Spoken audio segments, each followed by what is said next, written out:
Hello students, welcome to my channel. तो आज की इस वीडियो में हम आपके BA fifth semester English literature के पेपर नंबर 2 का मोस्ट इंपॉर्टेंट लॉन्ग क्वेश्चन देखने वाले हैं। जो भी हमारे स्टूडेंट्स बीए फिफ्थ सेमेस्टर में हैं, इंग्लिश लिटरेचर पढ़ रहे हैं, तो उनके लिए यह वीडियो वेरी इंपॉर्टेंट होगा, क्योंकि यहाँ पे एक जो लॉन्ग क्वेश्चन मैं आपको बताने वाली हूँ वो है कैरेक्टर स्केच ऑफ एलिजाबेथ। और ये क्वेश्चन एग्जाम में हमेशा सेक्शन बी में दिया जाता है या सी में दिया जाता है, मतलब लॉन्ग में दिया जाता है, शॉर्ट में नहीं आता। ये शॉर्ट के लिए ऑलरेडी मैंने वीडियो अपलोड कर दी है, और जितने भी लॉन्ग क्वेश्चन आपके सिलेबस में हैं जो आपके एग्ज़ाम में दिए जाएंगे और आपके पेपर में पूछे जा सकते हैं, और देखिए हर साल पेपर में दिए जाते हैं कैरेक्टर स्केच, तो इसलिए आप इसको अच्छे से तैयार कीजिएगा।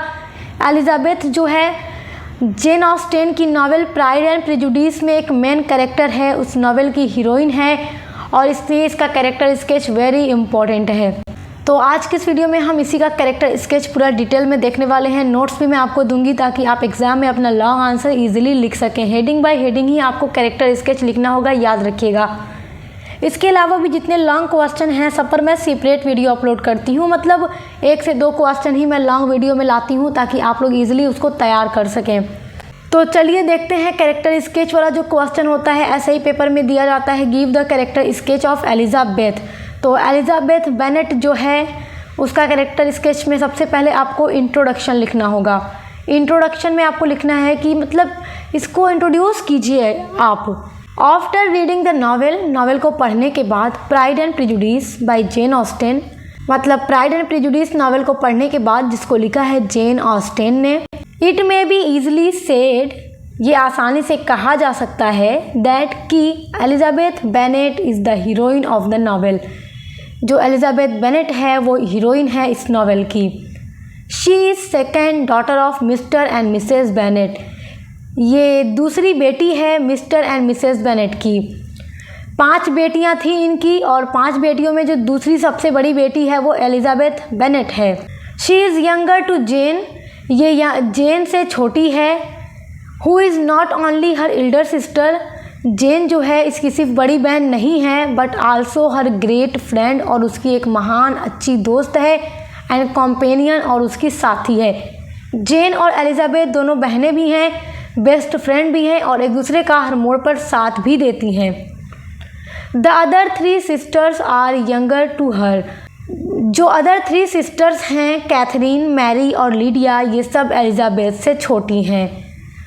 यंगर मतलब छोटी या छोटा, एल्डर बड़ा होता है। Her character has been called very complex by different critics and men of letters of English literature. Her character has been called very complex, उसके कैरेक्टर को विभिन्न क्रिटिक्स के थ्रू और जो लिटरेचर के इंग्लिश लिटरेचर के अलग अलग मेन यानी विद्वान हैं, उन्होंने एलिजाबेथ बेनेट के कैरेक्टर को काफ़ी ज़्यादा जटिल कहा है।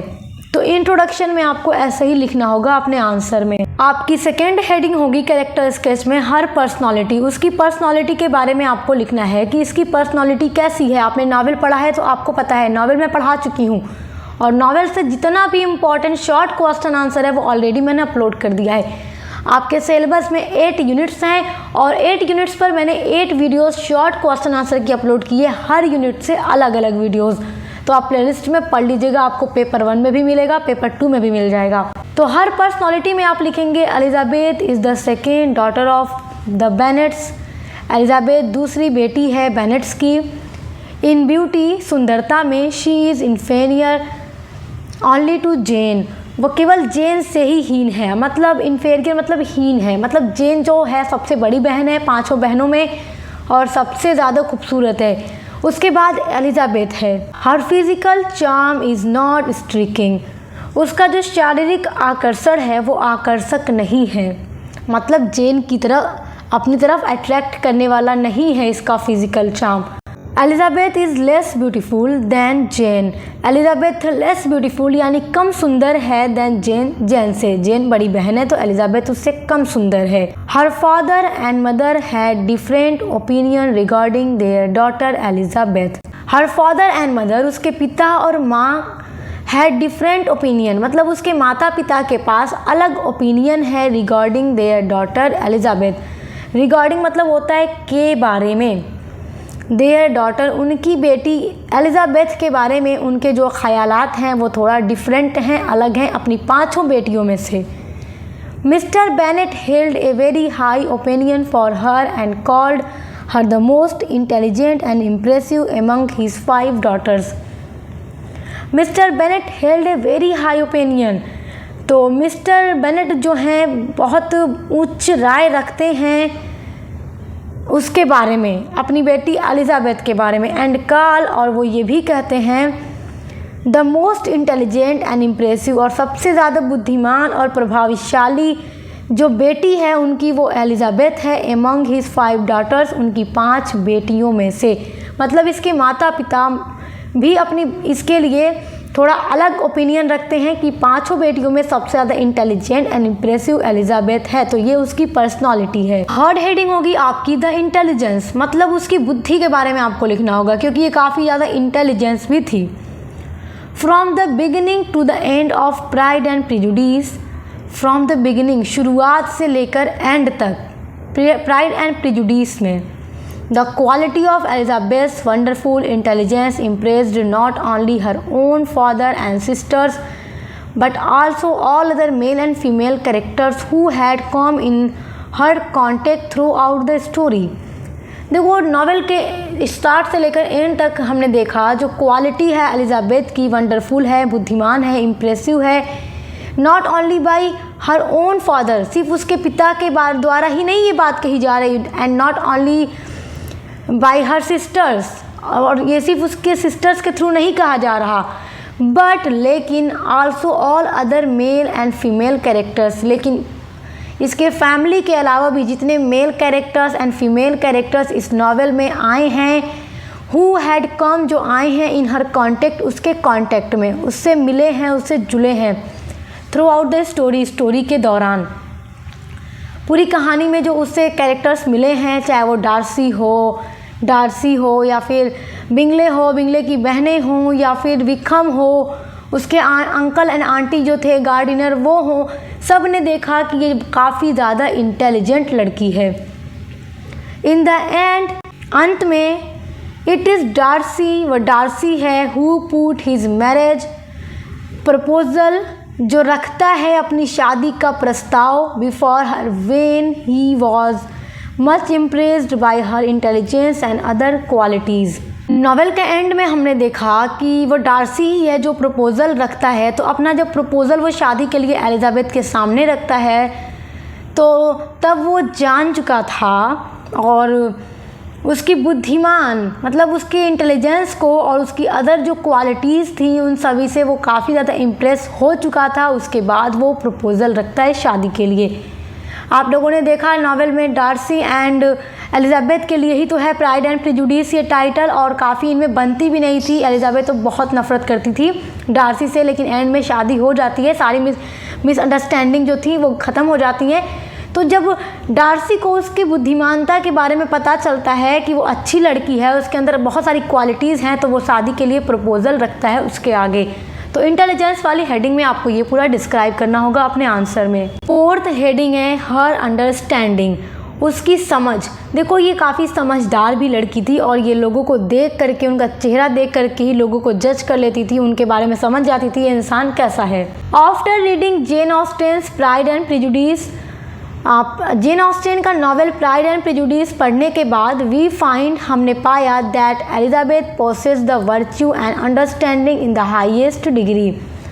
हमने देखा कि जो एलिज़ाबेथ है उसके पास, एलिज़ाबेथ पोसेस्ड, उसके पास वर्च्यू मतलब होता है गुण, ऑफ अंडरस्टैंडिंग समझ का, इन द हाईएस्ट डिग्री उच्चतम डिग्री, मतलब एक हाई डिग्री था उसके पास समझ का, वो लोगों को अच्छे से समझा भी करती थी। हर फादर, यहाँ पे हर होगा, her father mister Bennett इवर proud of his daughter. Mister Bennett, हम उनको, मिस्टर बेनेट जो थे फादर थे, उन्हें हमेशा प्राउड था, गर्व था अपनी बेटी एलिज़ाबेथ पर, because of her various qualities, क्योंकि उसके पास वेरियस अलग अलग विभिन्न प्रकार की क्वालिटीज़ थी, गुण थी, इंक्लूडिंग हर मैचलेस अंडरस्टैंडिंग, जिसमें इंक्लूड है उसकी मैचलेस अंडरस्टैंडिंग, अतुलनीय समझ। इसलिए इसके फादर को इसके ऊपर काफ़ी ज़्यादा प्राउड था, गर्व था। फिफ्थ हेडिंग है हर सेल्फ रेस्पेक्ट। देखो इसके अंदर सेल्फ रेस्पेक्ट की भी भावना थी। तो इसमें आपको कैसा लिखना है, आप लोगों ने पूरा नावल पढ़ा, आपको अच्छा लगा होगा। मुझे तो बहुत पसंद आया ये नावल, मुझे बहुत पसंद है ये नावल। चलिए देखिए, इसमें आपको लिखना है the study of the story of this novel. इस नावल की पूरी स्टोरी को पढ़ने के बाद क्लियरली शोज़, ये पूरी तरह से क्लियर दिखता है दैट कि एलिजाबेथ पॉसेस्ड, एलिजाबेथ के पास है the virtue of self respect in her character. Elizabeth के कैरेक्टर में स्वाभिमान का गुण है, सेल्फ रेस्पेक्ट की भावना है इसको अपने चरित्र को लेकर, अपने कैरेक्टर को लेकर। She takes it very seriously, वो लेती है बहुत सीरियस। वेन, जब फर्स्ट ऑफ ऑल, सबसे पहले Darcy refuses to dance with her at the ball in the party.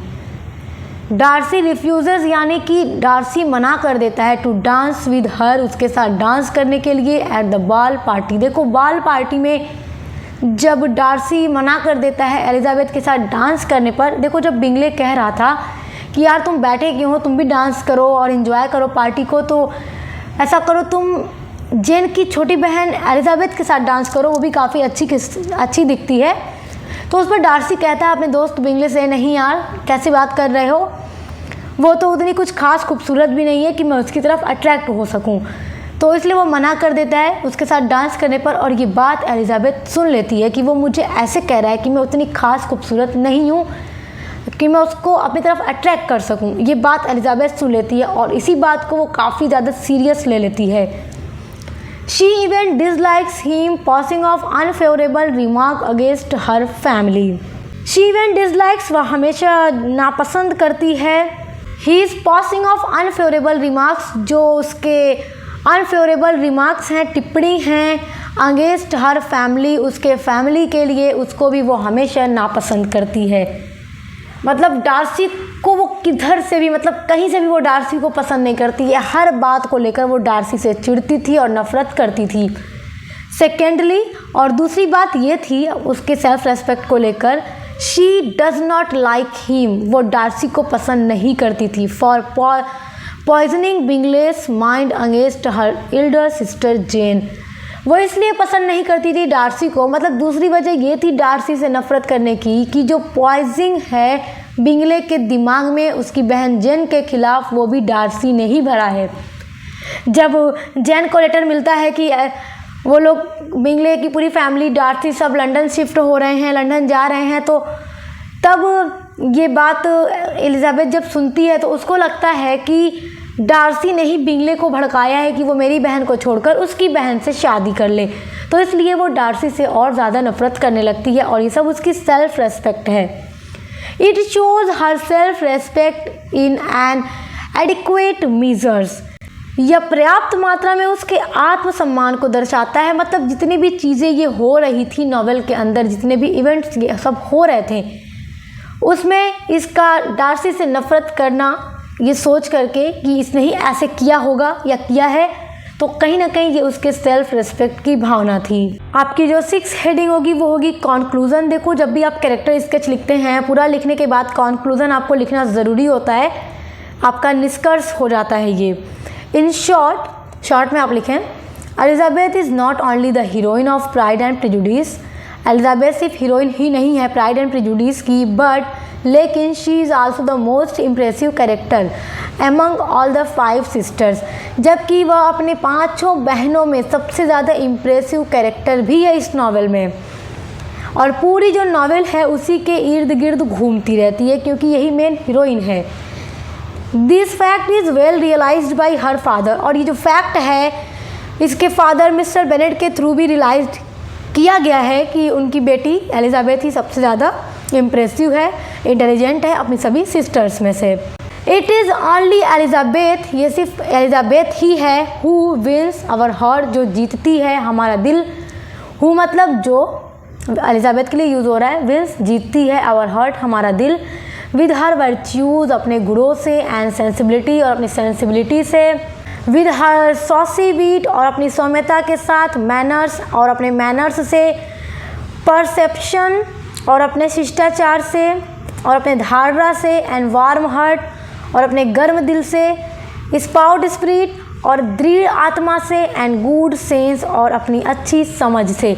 मतलब इतने सारे फीचर्स हैं उसके कैरेक्टर में जिससे वो रीडर्स के दिल को जीत लेती है और रीडर इसको पसंद करने लगते हैं। तो पूरा का पूरा ये आपको लिखना होगा अपने एग्ज़ाम में। इसी तरह से एलिजाबेथ का कैरेक्टर स्केच, उसके अलावा जो इस नावल का हीरो है डार्सी, उसके ऊपर ही मैं कैरेक्टर स्केच की वीडियो जल्द अपलोड करूँगी, क्योंकि वो भी आपके एग्ज़ाम में दिया जा सकता है। जितनी भी चीज़ें इंपॉर्टेंट हैं मैं कोई भी चीज़ छोड़ती नहीं हूँ, सब आपको एग्ज़ाम से पहले प्रोवाइड करा देती हूँ।